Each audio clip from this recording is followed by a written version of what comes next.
स्वागत है आपका अभी क्लासेस डाउट्स में। और आपका प्रश्न है कि उद्योग की स्थिति को प्रभावित करने वाले चार कारक को समझाइए। चार कारक बताना है। ये रहा पहला कारक, दूसरा, तीसरा और चौथा। लिखेंगे कैसे समझ लीजिए। उद्योग की स्थिति को प्रभावित करने वाले चार कारक, फिर डैश देंगे और पहला कारक लिखेंगे कच्चा माल।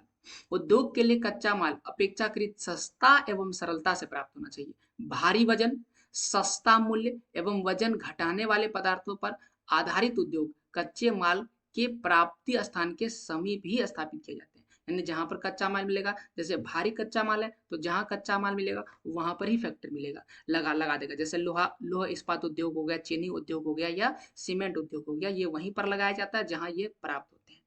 शक्ति साधन की बात करें, आपको पता है फैक्ट्री चलाने के लिए अधिक शक्ति की आवश्यकता होती है। उद्योग जिसमें अधिक शक्ति की आवश्यकता होती है वे ऊर्जा स्रोत के समीप लगाए जाते हैं। जहां पर ऊर्जा मिलता है वहीं पर फैक्ट्री लगा दिया जाता है, जैसे एल्युमिनियम उद्योग।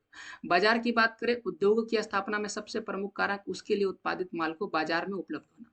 यानी सामान तो बना लिया, लेकिन अगर बाजार में उपलब्ध नहीं होगा, बाजार में बिकेगा नहीं, तो सामान क्यों बनाएगा। इसलिए बाजार से तात्पर्य उस क्षेत्र में तैयार वस्तु की मांग एवं वहां के निवासियों की खरीदने की क्षमता से। पता चला एक महंगा मोबाइल बना दिया, कोई खरीदने वाला ही नहीं है, तो क्या ये उसके लिए बेकार हो जाएगा। इसलिए भारी मशीन हो, मशीन के औजार हो, भारी रसायनों की स्थापना उच्च मांग वाले क्षेत्र के निकट लगाए जाते हैं, जहां इसकी मांग क्या होती है, ज्यादा होती है। इसके बाद कुल कुशल श्रमिक की बात करें तो बढ़ते यंत्रीकरण और स्वचालन ने उद्योगों में श्रमिकों पर निर्भरता को कम किया, लेकिन फिर भी अभी भी उद्योगों में कुशल श्रमिक की आवश्यकता है। यानी वह श्रमिक जो जल्दी समझ जाता है, काम को तेजी से करता है, थोड़ा मेहनती है, उसे कुशल श्रमिक में गिनती करते हैं। तो ऐसे श्रमिक की आवश्यकता क्या हो चुकी है, फैक्ट्रियों में बढ़ चुका है।